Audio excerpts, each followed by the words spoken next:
4 सदियों पहले एक नया युग शुरू हुआ। यह युग था व्यापार, लालच और अभूतपूर्व शक्ति का। यह कहानी है दुनिया के सबसे शक्तिशाली कॉरपोरेशन की।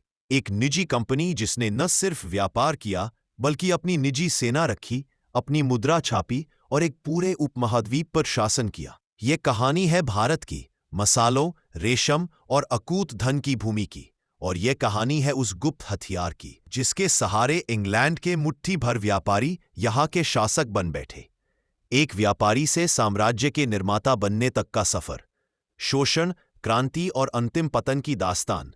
तैयार हो जाइए उस असाधारण और जटिल इतिहास को जानने के लिए जिसने ईस्ट इंडिया कंपनी के रूप में दुनिया के नक्शे को हमेशा के लिए बदल दिया। भाग 1, लंदन में जन्म और समुद्री वर्चस्व की स्थापना। Birth in London and establishing maritime supremacy. 19वीं सदी के अंत में लंदन का व्यापार जगत एक नए युग की दहलीज पर खड़ा था। मुनाफा कमाना ही सब कुछ था और पूरब के मसालों तथा वस्त्रों ने यूरोप को मोहित कर रखा था। 1600 ईस्वी में महारानी एलिजाबेथ प्रथम के आदेश से governor and company of merchants of London trading in to the East Indies का गठन हुआ, जिसे हम संक्षेप में ईस्ट इंडिया कंपनी कहते हैं। इसे 15 वर्षों के लिए पूरब के व्यापार का एकाधिकार मिला, एक कॉरपोरेट शक्ति जिसे राजा का समर्थन प्राप्त था। उनका पहला संघर्ष केवल भारतीयों से नहीं था बल्कि पुर्तगाली और विशेषकर डच शक्तियों से था, जो पहले ही इंडोनेशिया के मसाला व्यापार पर हावी थे। 1623 में अम्बोयना नरसंहार के बाद कंपनी ने अपनी रणनीति बदली। उन्होंने इंडोनेशिया के मसालों से ध्यान हटाकर भारत के सूती वस्त्रों पर केंद्रित किया। मुगल सम्राट जहांगीर से 1613 में सूरत में पहला स्थायी कारखाना स्थापित करने की अनुमति मिली। यह कूटनीतिक जीत सर थॉमस रो की देन थी। ये कारखाने केवल व्यापारिक गोदाम नहीं थे, ये कंपनी के अधिकारियों, सिपाहियों और भारतीय एजेंटों के लिए आवास भी थे, जो यूरोपीय सैन्य इंजीनियरिंग से लैस थे। 3 शताब्दियों के दौरान कंपनी की 3 प्रमुख बस्तियां स्थापित हुईं, जो बाद में आधुनिक भारत के महानगर बने: मद्रास, बंबई और कलकत्ता। फोर्ट विलियम, ये प्रेसिडेंसी शहर, प्रेसिडेंसी सिटीज कंपनी के आर्थिक और प्रशासनिक केंद्र थे। 18वीं शताब्दी की शुरुआत में कंपनी ने अपनी सैन्य शक्ति को मजबूत करना शुरू कर दिया। उन्होंने भारतीय सिपाहियों को यूरोपीय प्रशिक्षण दिया। यह वह समय था जब एक व्यापारी कंपनी व्यापार से भू राजनीति की ओर मुड़ रही थी। भाग 2, बंगाल की विजय और प्रशासनिक प्रयोग। Conquest of Bengal and administrative experiments. 1740 के दशक तक मुगल सत्ता का विखंडन चरम पर था। कंपनी ने क्षेत्रीय नवाबों के आपसी संघर्षों का फायदा उठाया। कर्नाटक युद्धों ने फ्रांसीसियों को भारत की सत्ता की दौड़ से बाहर कर दिया, जिससे ब्रिटिश वर्चस्व का मार्ग प्रशस्त हुआ।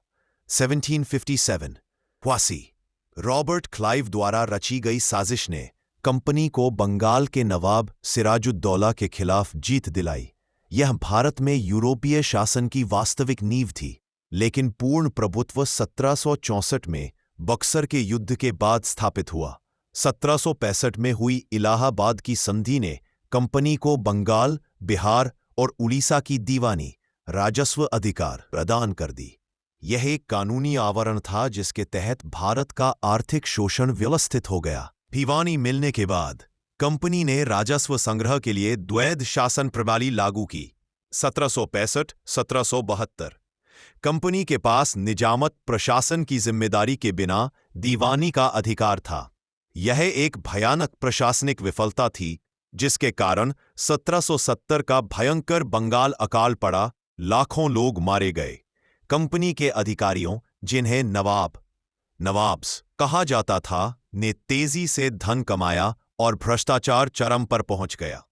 इस भ्रष्टाचार को रोकने के लिए ब्रिटिश संसद ने हस्तक्षेप किया। 1773 का रेगुलेटिंग एक्ट और 1784 का पिट्स इंडिया एक्ट। इन अधिनियमों ने कंपनी के राजनीतिक और वाणिज्यिक कार्यों को अलग कर दिया। एक नया प्रशासनिक ढांचा तैयार किया गया, जिसमें गवर्नर जनरल जैसे वॉरेन हेस्टिंग्स और लॉर्ड कॉर्नवालिस को सैन्य और न्यायिक शक्तियां दी गईं। स्थायी बंदोबस्त, परमानेंट सेटलमेंट। 1700 लॉर्ड कॉर्नवालिस ने राजस्व सुनिश्चित करने के लिए जमींदारों को भूमि का स्थायी स्वामी बना दिया। यह नीति किसानों के लिए एक अभिशाप साबित हुई, क्योंकि उन्हें अपनी उपज का एक बड़ा हिस्सा जमींदारों और अंततः कंपनी को देना पड़ता था, चाहे फसल हो या न हो। भाग 3, विस्तार की पराकाष्ठा और साम्राज्यवादी नीतियां। The zenith of expansion and imperial policies. 19वीं सदी की शुरुआत तक कंपनी का उद्देश्य केवल व्यापार नहीं, बल्कि भारतीय उपमहाद्वीप पर पूर्ण राजनीतिक और सैन्य वर्चस्व था। सहायक संधि, सब्सिडियरी अलायंस। लॉर्ड विलेज़ली ने इस प्रणाली का उपयोग करके भारतीय शासकों की संप्रभुता को नष्ट कर दिया।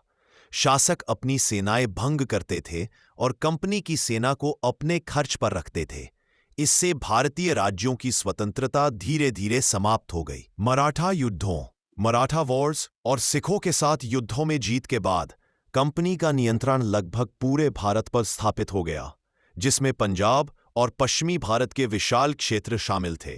कंपनी की औद्योगिक नीति ने भारत के पारंपरिक हस्तशिल्प और कपड़ा उद्योग को तबाह कर दिया। ब्रिटेन में बनी मशीनीकृत वस्तुओं से भारतीय बाजार भर गए, जबकि भारतीय कारीगरों के हाथ काट दिए गए या उन्हें खेती की ओर धकेल दिया गया। लॉर्ड डलहौजी 1856 में विस्तार की नीतियों को चरम पर पहुंचाया। रेलवे, तार और डाक प्रणाली का विकास ब्रिटिश हितों के लिए किया गया, न कि भारतीय कल्याण के लिए। व्यक्तिगत का सिद्धांत, डॉक्ट्रिन ऑफ लैप्स। इस सिद्धांत के तहत दत्तक पुत्रों को उत्तराधिकारी मानने से इनकार करके सत्तारा, नागपुर और सबसे विवादास्पद रूप से झांसी जैसे प्रमुख राज्यों को जबरन कंपनी साम्राज्य में मिला लिया गया। इसके अलावा अवध को कुशासन के आधार पर हड़पा गया। इन नीतियों ने भारतीय राजाओं, जमींदारों और सिपाहियों, जिनकी जागीरें और पद छीने गए थे, के बीच भयानक आक्रोश पैदा किया। कंपनी के शासन ने सामाजिक सुधारों को भी छुआ, जैसे सती प्रथा पर प्रतिबंध 1829। हालांकि ये सुधार नैतिक रूप से सही थे, रूढ़िवादी भारतीयों ने इन्हें अपनी संस्कृति पर सीधा हमला माना। भाग 4, महाविद्रोह और कंपनी का अंतिम पतन। The great revolt and the final collapse. 1857 में असंतोष का ज्वार फूट पड़ा। सैनिक विद्रोह, जो चर्बी वाले कारतूसों के कारण शुरू हुआ, जल्द ही शासकों, जमींदारों, किसानों और आम जनता के व्यापक विद्रोह में बदल गया। ये भारत के इतिहास का एक निर्णायक मोड़ था। विद्रोह को दबाने में कंपनी को महीनों लगे और इस दौरान दोनों पक्षों ने अविश्वसनीय क्रूरता दिखाई। हालांकि विद्रोह विफल रहा, लेकिन इसने लंदन में ब्रिटिश सरकार की आंखें खोल दी। यह स्पष्ट हो गया कि भारत, ब्रिटिश ताज का सबसे कीमती हीरा, अब एक प्राइवेट कंपनी के हाथों में सुरक्षित नहीं था। 1858 में भारतीय शासन के इतिहास में सबसे बड़ा संवैधानिक परिवर्तन हुआ। ब्रिटिश संसद ने भारत सरकार अधिनियम 1858 पारित किया। इस अधिनियम ने कंपनी के शासन को समाप्त कर दिया। भारत का शासन ईस्ट इंडिया कंपनी से सीधे ब्रिटिश क्राउन को हस्तांतरित कर दिया गया। कंपनी एक प्रशासनिक शक्ति के रूप में समाप्त हो गई। 1874 में ईस्ट इंडिया कंपनी को औपचारिक रूप से भंग कर दिया गया। दुनिया के इतिहास में शायद ही कोई ऐसी निजी कंपनी रही होगी जिसने इतने बड़े भूभाग पर शासन किया हो, अपनी निजी सेना रखी हो और इतने विशाल साम्राज्य का निर्माण किया हो। ईस्ट इंडिया कंपनी की कहानी व्यापार, लालच और सत्ता के चरम मिश्रण का एक महाकाव्य है।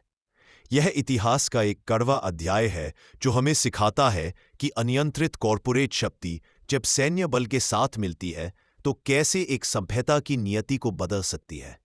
एक व्यापारी कंपनी का उदय और पतन हमेशा के लिए इतिहास के पन्नों में दर्ज हो गया।